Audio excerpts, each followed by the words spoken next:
Rivets in Ecclesiastes.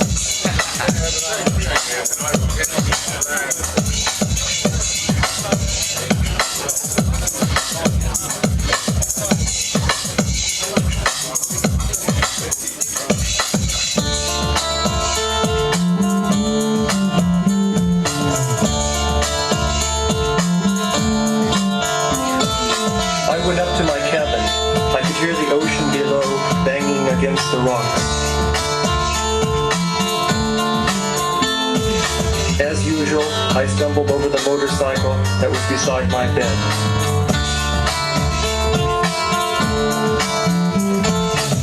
I lit the lantern and was enclosed within the glass walls of the cabin.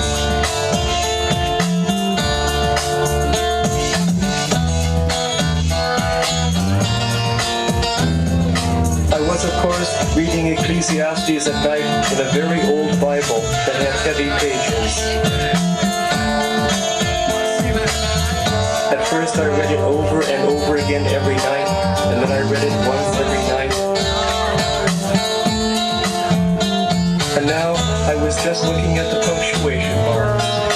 Actually, I was counting them. I was putting the number of punctuation marks down in a notebook.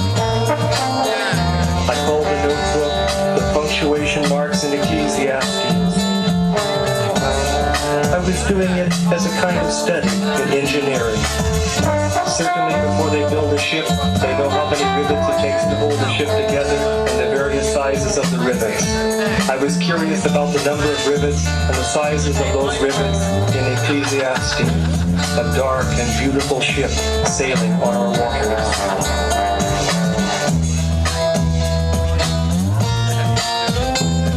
A dark and beautiful ship sailing on our waters.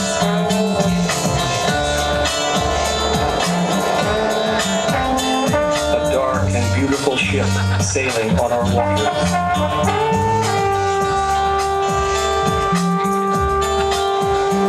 A dark and beautiful ship sailing on our waters.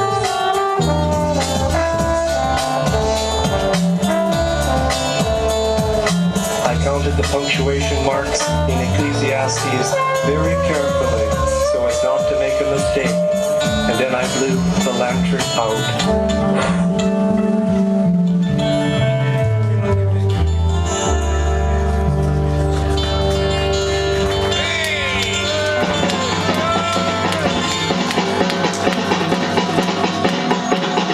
This one's for more.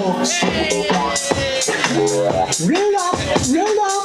I have a special announcement. To me, everyone, to me. Come along, don't be shy. Ah, where is everyone? Never here when you want them. To me, everyone, to me.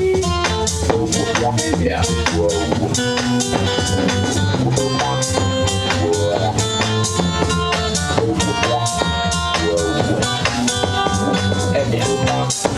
Dylan arrived to see what all the fuss was about, and he asked Ernest, "You want Cascadia?" "Eh?" said Dylan, like, "Eh? Eh? Of course." "Oh, right, hey. I'm a bus. Now get up." Dylan decided to take action. "Now wait a moment," he said. "Now wait just one moment.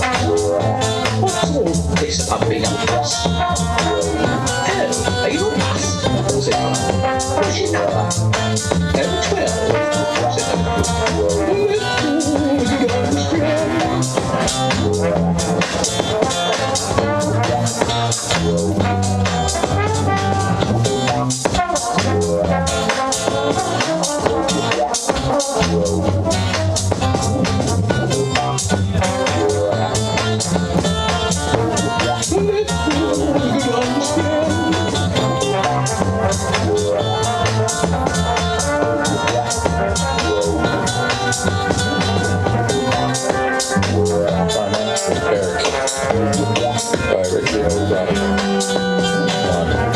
Get enough food and eat it. 2. Find a place to sleep where it is quiet and sleep there. 3. Reduce intellectual and emotional noise until you arrive at the silence of yourself and listen to it. 4.